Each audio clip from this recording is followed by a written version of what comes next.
naučnici su uglavnom najbolje opisati naučnike kao djecu. Naučnici su stvarno djeca, mi imamo čast i privilegiju da se u našem svakodnevnom poslu igramo.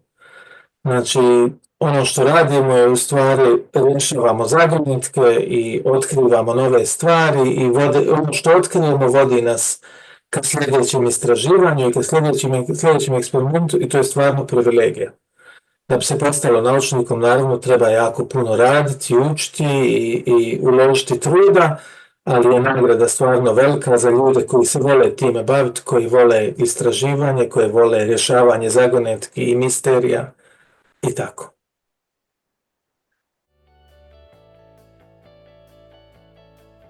Kao prvo što je fascinantno kod bakteriofaga je da ih ima jako puno. Oni su najbrojnija biološka jedinica na svijetu. Znači, kad uzmemo sve ljude, sve životinje, sve biljke, pa čak i sve bakterije koje postoje na planeti Zemlji, bakteriofaga ima puno više. Znači, ako zamislimo svaki od tih, oni su jako, jako mali, naravno ne mogu se vidjeti golim okom, ali ako zamislimo ako bi svaki od njih bio većinu jednog insekta, na primjer, ako bi ga mogli nekom čarijom povećati i svaki od tih bakteriofaga da bude veličine jedne bube. Te bakteriofagi bi pokrili cijelu planetu Zemlju u pokrećim koji je nekoliko metara debel. Znači, oni se nalaze svuda. Ono što je fascinantno kod njih je da se oni nalaze svuda. Oni se nalaze u zraku, u vodi, u zemlji, na našem tijelu, u kojem, u našoj koži, u našem probavnom sistemu, u našem dizajnom sistemu. Oni se nalaze svuda i igraju jako veliku ulogu. Ono što je najfascinantnije kod njih je da mi jako puno toga o njima još uvijek ne znamo. Znači, ako uzmemo svaki od tih bakteriofaga koje možemo danas da nađemo na planeti i ako sekvenciramo njihov genom, od 70 do 90% gena koje otkrijemo u tom genomu su potpuno novi i nepoznati. Ne možemo šta ti geni rade, koju funkciju imaju, a oni su jako važni i jako zanimljivi.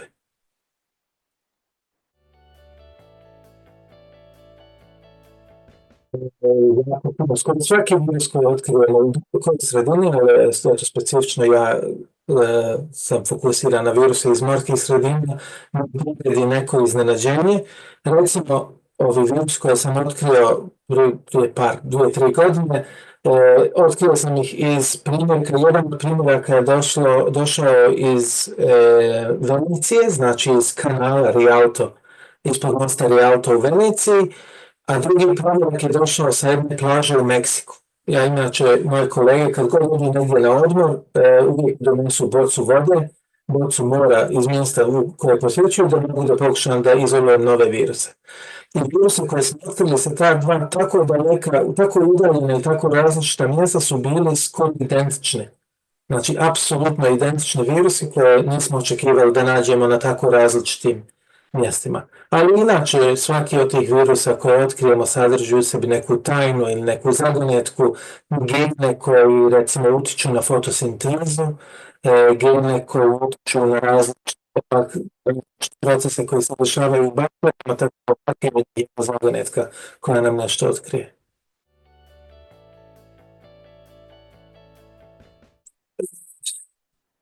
Recimo u morskoj vodi, ako uzmemo kaščicu za čaj i odemo na plažu kad smo na moru i pokupimo vodu, znači jedna kaščica mora sadrži preko 1 milion bakteriofaga. Svaki, recimo, u našem stomaku, svaki gram hrane koja se nalazi u našem stomaku sadrži preko 1 milijardu bakteriofaga. Znači, oni su jako, jako rasprostranjeni i ono što je bitno, oni su sposobni da ubiju bakterije, znači to su virusi koji zaražuju bakterije i ono što su oni u stanju da učine je mi smo u stanju da ih iskoristimo kao oružje protiv bakterija koje izazivaju bolest. Znači, to je danas nešto s obzirom da imamo danas problema sa antibioticima, da jako veliki broj bakterija je sve otporniji na antibiotike. Mi danas istražujemo i pokušavamo da dovedemo bakteriofage do te tačke gdje ih možemo koristiti umjesto antibiotika kao oružje protiv bakterija koje izazivaju bolest.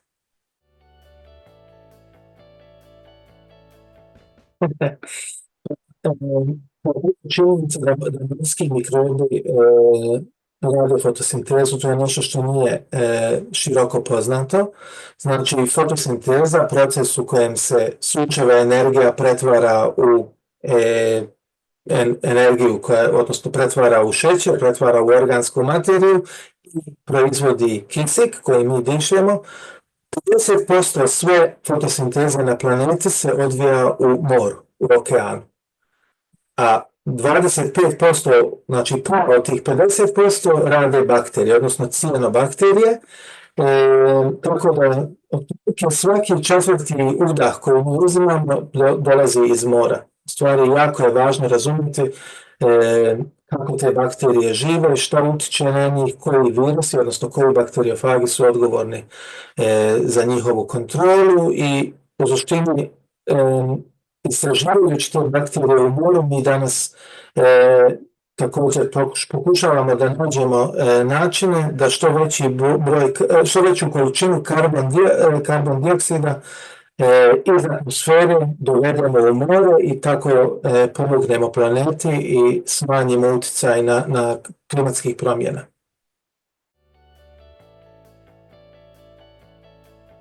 Naravno, i to je jedan od bonusa koje imate kao istraživač i kao naučnik.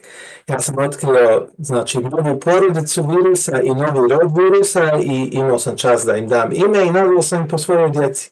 Znači, porodica virusa koju sam otkrio zove se Naomi virus, moja kćerka se zove Naomi, a rod se zove Noah, vidite, moj sin se zove Noah, tako da danas i to je jedan poseban moment sreće kad neko drugi naučnik radi na tim virusima i opisuje ih, onda vidite u nekom članku naučnom da virusi iz porodice Naomi virus su važni za to stoji i tako dalje, tako da je to baš lijep osjećaj.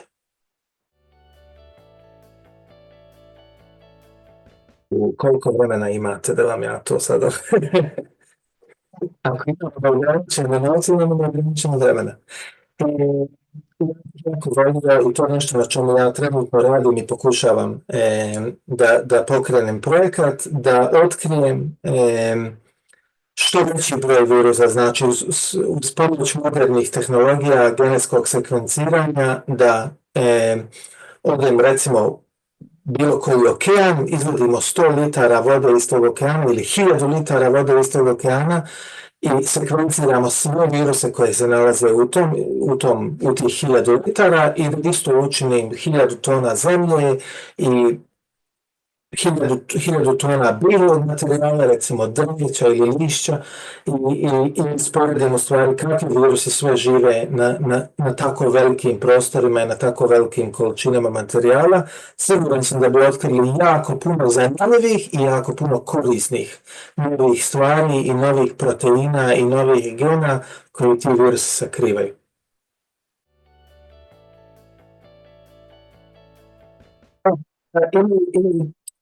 Odgovora na to pitanje. Jedan je najzanimljiviji komad opreme, a jedan je najkorisniji komad opreme. I te dvije stvari nisu uvijek isto. Najzanimljiviji komad opreme je elektronski mikroskop, naravno. Mi u laboratoriji najčešće radimo sa prozirnim tekućinama i nismo uvijek sigurni šta se nalazi, znači znamo otprilike, ali nismo uvijek sigurni. Tako da elektronski mikroskop nam pomaže da recimo vidimo viruse i da vidimo kako oni izgledaju. I kad nešto vidite i kad znate kako izgleda, kao prvo jako puno možete naučiti o njegovoj funkciji, kako funkcioniše i kako se ponaša, ali također oni su jako, po mišljenju, oni su jako lijepi, oni izgledaju kao male svemirske letjelce, kao one letjelice što slete na mjesec, znači imaju glavu, pa imaju nogice, pa imaju vrat, tako da, mislim, jako su lijepi, tako da je to najzanimljiviji. Najkorisniji komad otpreme je spektrometar masa, znači to je oprema uz pomoć koje možemo da otkrijemo hemijski sastav koje istražujemo. Znači ja mogu uzeti bakterijske ćelije i provući kroz taj spektrometar masa i vidjeti tačno koja je hemijska kompozicija tih bakterija, odnosno koja je hemijska kompozicija masnih kiselina u njihovoj membrani, koja je hemijska kompozicija svih bilo kojih hemikalija koje te bakterije proizvode i u suštini možemo naučiti jako puno o tome kako bakterije žive, šta proizvode, šta troše, tako da je to jedan jako koristan instrument.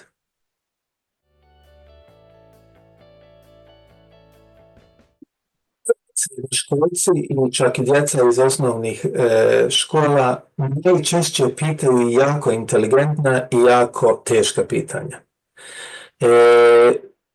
S obzirom da su oni učili malo biologiju, tako da znaju nešto i znaju postaviti pitanje, a umovi i mozgovi su im još uvijek neopterećeni odrastanjem i neopterećeni problemima koje odrasli imaju, njihova pitanja su uvijek jako, jako dobra. I najčešće ta pitanja me potiču na najviše razmišljanja jer je najteže na njih odgovoriti. Imao sam prilike da radim i sa odraslima i oni su me pitali stvarno nekad smiješna pitanja. Recimo, s obzirom da ovi virusi, bakteriofagi se koriste za terapiju nekada, nakon jednog predavanja jedna starija gospođa je prišla i pitala da li bi mogla da dođe sa mnom u laboratoriju i on ima upalu na određenom dijelu tijela koju bi on volila da ja riješim sa svojim virusima izolovanim iz mora i onda sam ja morao malo da objasnim kako to funkcioniše i da to baš ne ide tako. Da bi se morala brati doktoru, stvarno medicinskom doktoru, a ne meni.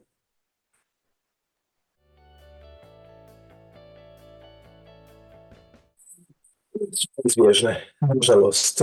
Kroz istoriju jako puno ih je bilo i nažalost mislim da možemo očekivati da će one biti što češće, sve češće i češće.